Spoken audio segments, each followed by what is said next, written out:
kita akan menayangkan pertarungan Floyd Mayweather Jr. menghadapi Ricky Hatton. Bung Sikat, ya, pertarungan WBC World Welterweight. Betul sekali. Bagaimana Bung Sikat melihat pertarungan ini? Sangat bagus, dan ini salah satunya pertarungan kelas welter terbesar setelah eranya Floyd waktu itu ketemu dengan Manny Pacquiao. Bukan. Siapa namanya? Oscar the Golden Boy La Hoya. Ini disebut petinju Eropa dan petinju Amerika yang terbesar. Fight yang sangat spektakuler antara Ricky Hatton, petinju Eropa atau negara Inggris pastinya, berhadapan dengan Floyd Mayweather Jr., petinju dari Amerika Serikat.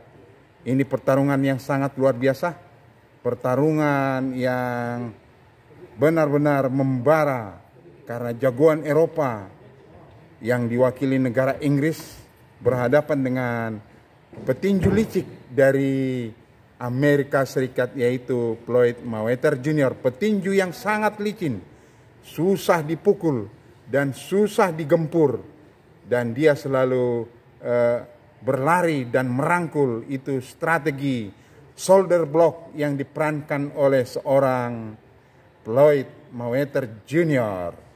yang notabene dilahirkan atau dibina oleh pamannya Roger Mayweather.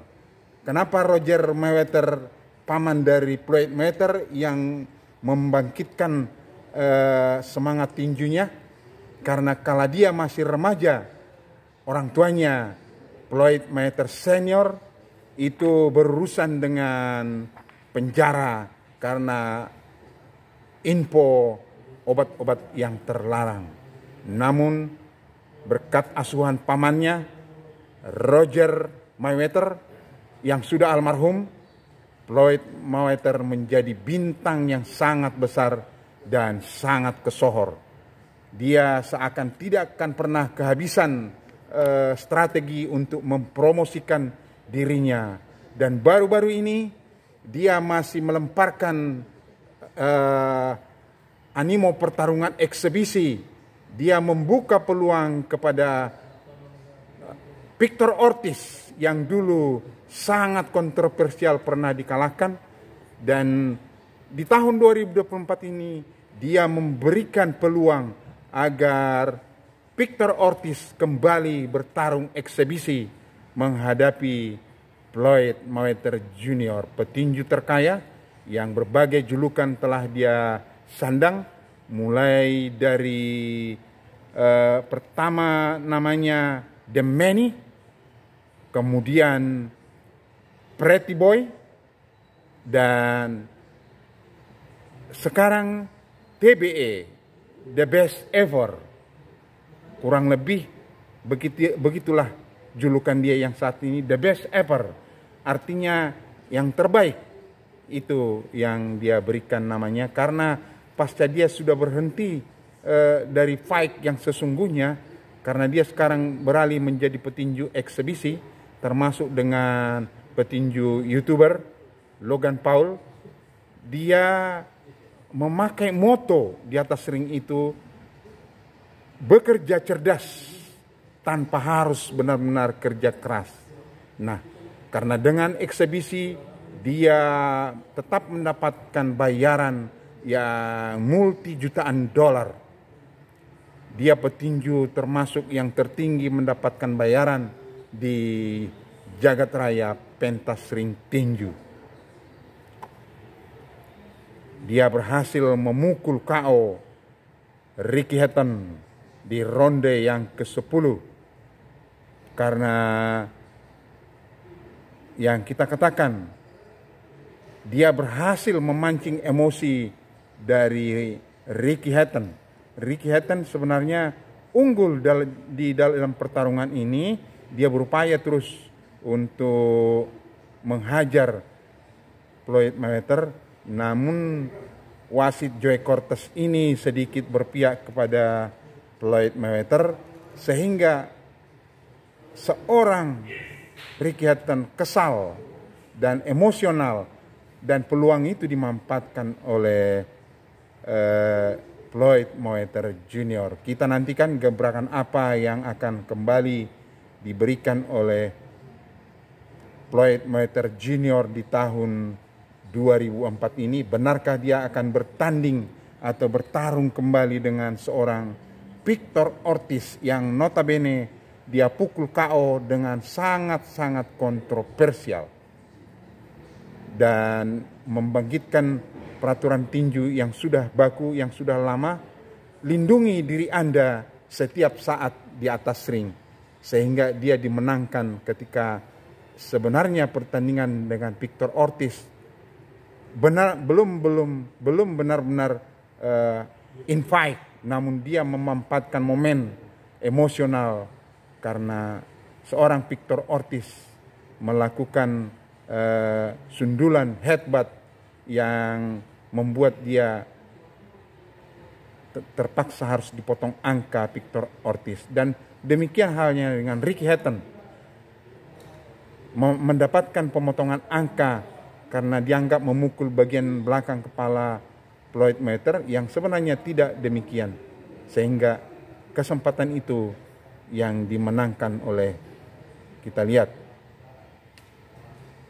Floyd Mayweather Jr. berupaya menggempur. Betapa kecewanya, betapa frustasinya penggemar tinju di Inggris yang mengharapkan petinju jagoannya ini mampu mengandaskan atau mengalahkan Floyd Mayweather Jr. ini. Padahal kalau kita berbicara persentase KO, seorang Ricky Hatton kala itu sedang tinggi-tingginya, Bung Sikat, ya, artinya 71% kemenangan KO yang berhasil diraih oleh seorang Ricky Hatton. Dan kalau kita lihat bagaimana di ronde-ronde awal memang Ricky Hatton beberapa kali kecolongan dengan teknik-teknik jab-jab yang menjadi andalan seorang Floyd Mayweather, begitu ya, Bung Sikat. Itu yang kita katakan kembali ke pemirsa dan Bung Philip. Nah, kita lihat kan, itu barusan Joe Cortez itu memukul-mukul tangan seorang Ricky Hatton. Sementara, nah itu cara mendorong dia itu kan lebih dominan, dia mendorong Ricky Hatton, sementara Floyd Mayweather hanya ditahan. Nah, naluri seorang petinju, saya pun pernah merasakan ketidakadilan seorang wasit yang memimpin di atas ring. Itu sangat membuat down, membuat drop. Artinya kita di atas ring itu bukan berhadapan dengan satu orang, bukan hanya melawan kita, atau dalam kaca TV ini bukan hanya menghadapi seorang Floyd Mayweather Jr., seorang Ricky Hatton, tapi juga dia menghadapi Joe Cortez, referee yang memimpin pertandingan. Itu cukup mempengaruhi power dan juga semangat seorang petinju untuk terus bisa memenangkan pertandingan. Malah dia akan cenderung emosional, bagaimana secepatnya bisa mengalahkan. Namun ya tidak demikian halnya, karena seorang petinju yang kita katakan petinju yang sangat licin dan petinju yang unik dengan gaya shoulder block yang sangat terkenal ini, dan sampai sekarang masih belum ada yang bisa mengikuti gaya bertarung seorang Floyd Mayweather, ya. Nah, bahkan dikabarkan tahun 2024 ini dia sudah mencoba menyampaikan ke publik, dia membuka peluang untuk berhadapan dengan Victor Ortiz yang dulu dikalahkan dia dengan kontroversial ini, dipotong angka Ricky Hatton. Coba kita lihat, itu dipotong angka, nah dia minta timer itu berhenti saat pemotongan itu. Satu angka dipotong karena dibilang memukul bagian tengkuk belakang kepala dari Floyd Mayweather, padahal tangannya itu tidak kena kepala, terkena tambang atau talna, sehingga dia malah meledek seperti itu. Itulah momen-momen lucu yang di pertandingan ini yang membuat seorang Ricky Hatton itu frustasi. Jadi salah satu yang bisa, harapannya yang bisa menghentikan Floyd kala itu. Mestinya yang kita katakan dia bahwa ketika bertanding ini pertandingan ke-44 bagi seorang Ricky Hatton, dan pertandingan 43 pertandingan sebelumnya Ricky Hatton belum pernah tercoreng rekornya, baik itu draw ataupun kalah. Jadi ini benar-benar pure kekalahan pertama Ricky Hatton di ring profesional.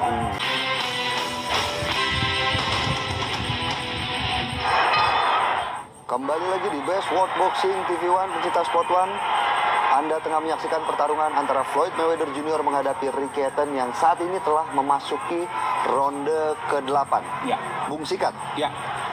seperti yang kita ketahui, julukan The Pretty Boy, Wah, betul. bahwa menandakan seorang Floyd Mayweather ini selalu mengakhiri pertarungan tanpa bisa dibilang ada lebam di mukanya. Betul. Begitu.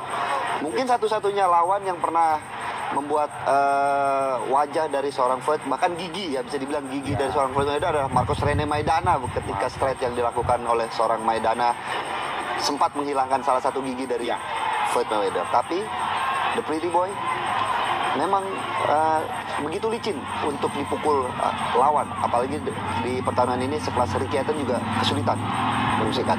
Betul. Ya, dan jadi koleksi ya buat petinju Argentina tersebut, gigi yang lepas Dari seorang Floyd Mayweather. Marcos Rene Maidana mengkoleksi giginya itu sebagai kalung. Ya, Cukup menyakitkan, bahkan itu pernah ditawar 70 juta US dollar. Bayangkan 70 juta untuk hanya gigi begitu hanya ya. gigi, agar dia jangan jadi diolok-olok. Nah, kita kembali yang kita katakan pertama sekali The Manny, julukan dia The Yes. Manny.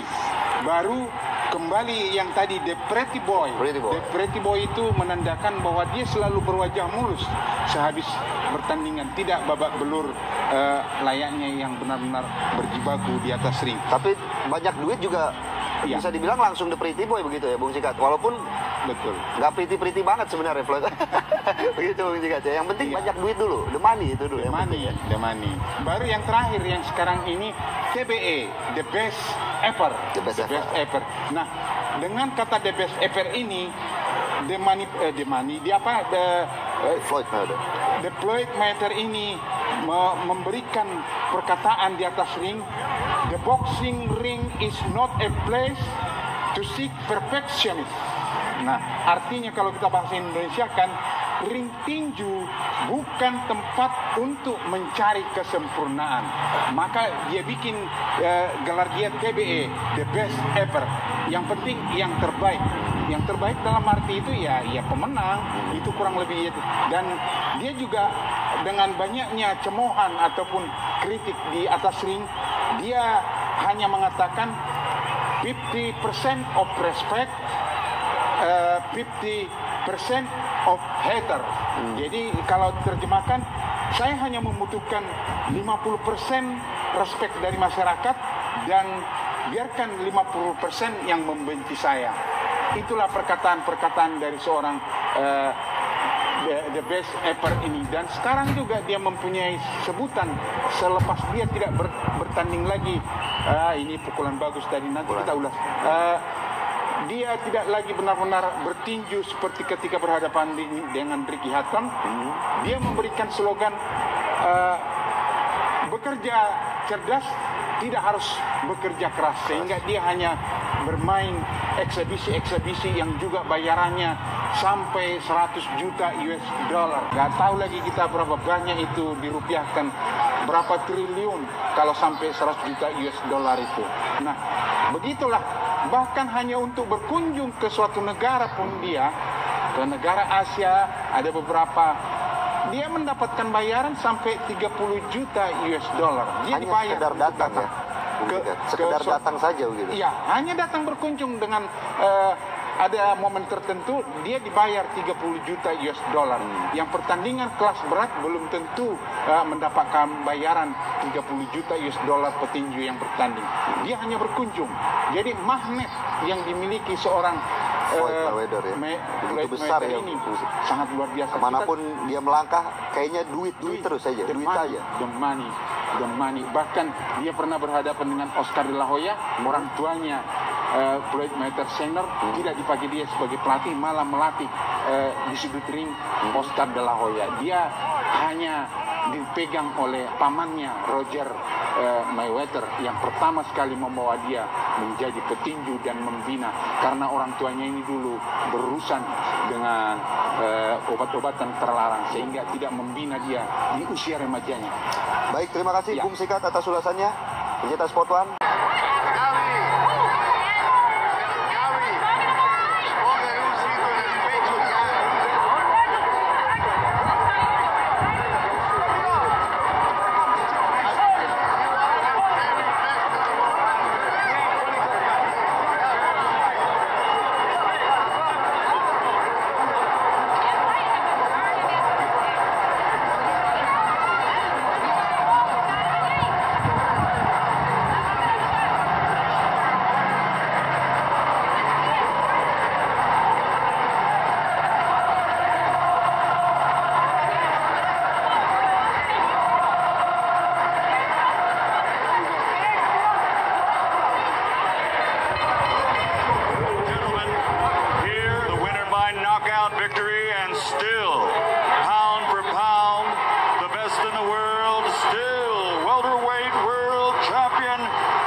pecinta Sport One, tadi kita sudah menyaksikan bagaimana sebuah hook kiri dari seorang Floyd Mayweather Jr. akhirnya mengkanvaskan seorang jagoan Inggris, Ricky Hatton. Bung Sikat, Ya. 50 kali bertarung tanpa satupun kekalahan. Rekor yang sangat fantastis dan bisa dibilang sampai sejauh ini belum bisa dipecahkan oleh petinju manapun. Ya, bukan nggak bisa dipecahkan, Bung Philip dan pemirsa kita. Rekor yang terjauh itu 87 kali tanpa kalah, tanpa draw, itu dipegang oleh Julio Cesar Chavez Senior. Nah, sedangkan dia baru 50. Ada petinju Thailand 54 kali bertanding tanpa kalah dan tanpa draw. Rekor ke 55 kali dia baru kalah. Itu petinju Tamrong agak sulit namanya. Jadi kalau Floyd Mayweather ini 50 kali itu karena dia memang benar-benar pertarungannya keras semua. Itu kurang lebih membuat dia begitu populernya dan begitu dikaguminya seorang Floyd Mayweather Jr. ini. Dia tanpa kalah hanya dalam rekor 50 kali. Memang saat ini sudah agak susah mengukir rekor seperti rekor yang dicatatkan oleh Floyd Mayweather Jr. ini. Sehingga itu yang kita katakan, dia sangat laris dan magnet di mana-mana pun. Bertanding dengan petinju, dia benar-benar jenius. Petinju dengan Kalau kita katakan, IQ bertinjunya yang sangat tinggi. bertinju dan juga intelijensia dia itu di luar nalar. Itu sudah berhasil dengan beda bobot terjadi di atas ring. Bertanding tanpa diawasi oleh juri wasit terjadi di atas ring dan mendapatkan bayaran yang sangat fantastis. Ketika pertarungan mega fight ya melawan Fight-nya dengan beberapa YouTuber. tapi Manny Pacquiao juga salah satu yang membuat dirinya betul mengumpulkan pundi-pundi uang yang begitu besar Ya, gitu ya. itu fight of the century. Ketika dia berhadapan dengan Manny Pacquiao itu disebut fight of the century. Artinya pertarungan terbesar di abad ini. Itu kurang lebih yang diberikan julukan. Jadi yang kita katakan ini kembali, dia selalu mencatatkan rekor pertarungan yang sangat luar biasa. Baik, terima kasih Bung Sikat atas Ya. ulasannya pagi hari ini. Dan pecinta Sport One, 90 menit sudah kami menemani Anda dalam program Best World Boxing. Terima kasih Bung Sikat atas ulasannya. Sampai ketemu lagi hari Minggu besok di acara yang sama. Tentunya tonton terus program Best World Boxing setiap hari Sabtu dan Minggu mulai pukul 9 waktu Indonesia Barat. Akhir kata, saya Philip Pusionasio mewakili Bung Sikat Pasaribu dan segenap kru pamit undur diri. Selamat pagi, selamat beraktivitas, happy weekend, dan salam Sport One.